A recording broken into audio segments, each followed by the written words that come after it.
Confrontation familiale, vengeance et drame en chaîne.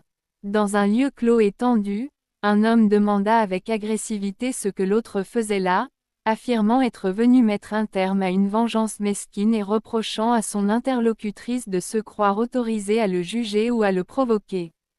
Une femme se présenta alors comme sa mère, ce que l'autre rejeta violemment en l'accusant de l'avoir abandonnée, précisant que le véritable conflit existait entre eux deux et qu'elle devait désormais l'assumer. La mère déclara qu'elle était prête à affronter cette haine, allant jusqu'à provoquer sa fille en lui demandant si elle croyait encore qu'elle l'avait abandonnée volontairement, et l'incita ironiquement à la tuer. La fille, submergée par la colère, répondit qu'elle ne reconnaissait pas cette femme comme sa mère et qu'elle nourrissait un profond ressentiment né de l'abandon.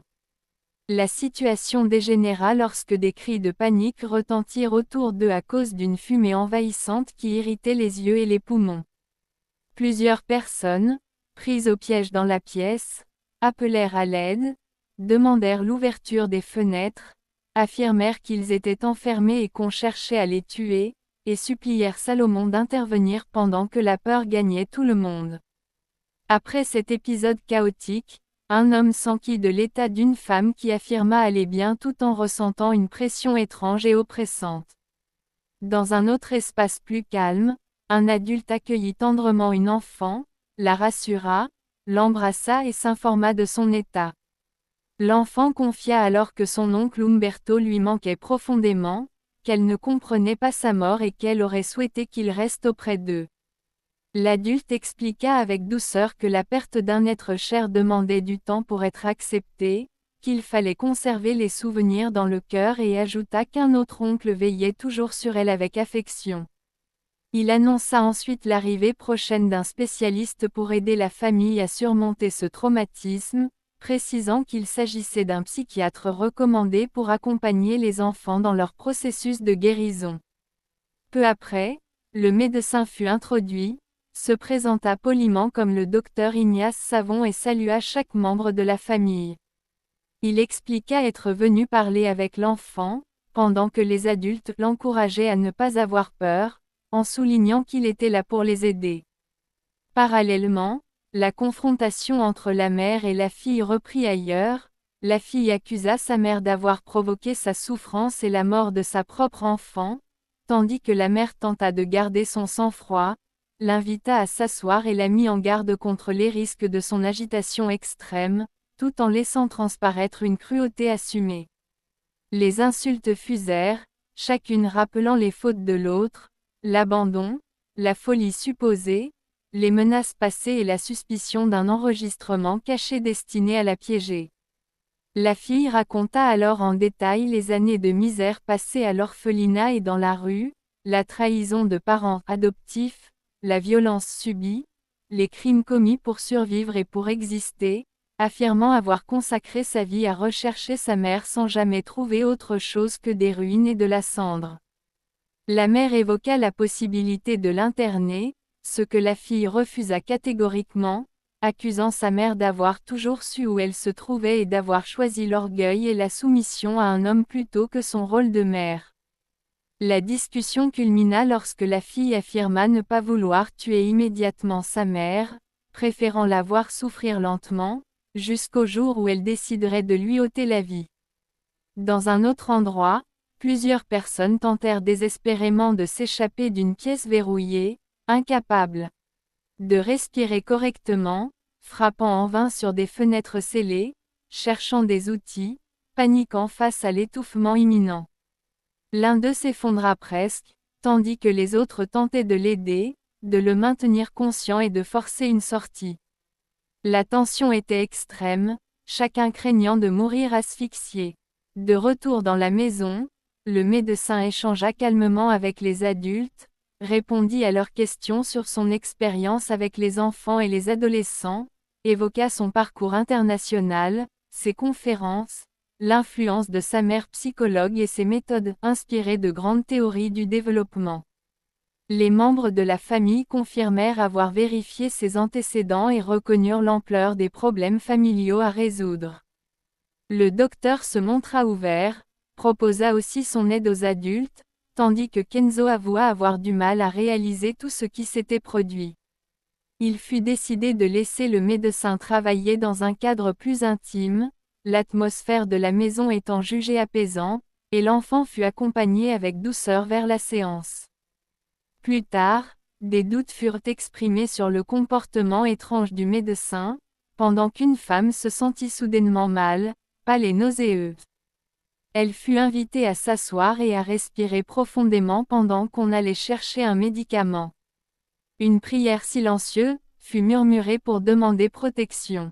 La situation s'aggrava brutalement lorsqu'une femme perdit connaissance, déclenchant des cris de détresse, des appels à l'aide et des supplications pour la sauver, chacun tentant de porter secours, de réveiller les victimes et d'empêcher une tragédie supplémentaire.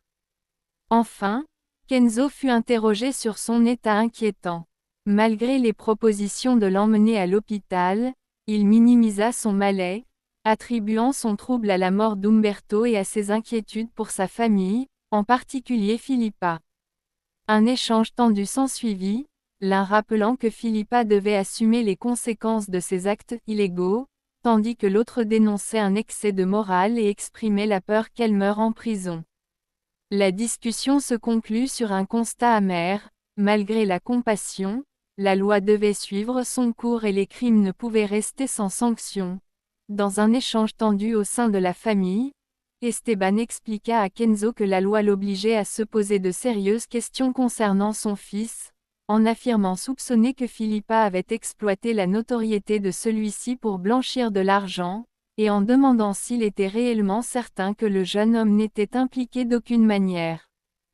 Kenzo répondit avec fermeté que, malgré ses défauts de caractère, son fils n'était pas un criminel et demanda d'où provenaient de telles accusations. Esteban précisa qu'Umberto n'était jamais entré dans les détails par respect du secret professionnel, mais que ce doute ne cessait de le hanter.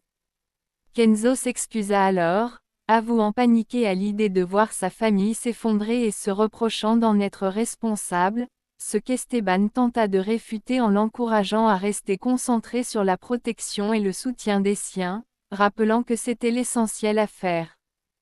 Par la suite, dans la maison, une mère expliqua au docteur Savon qu'elle ne souhaitait pas interférer dans son travail mais qu'elle voulait simplement surveiller son enfant, par inquiétude et instinct de protection.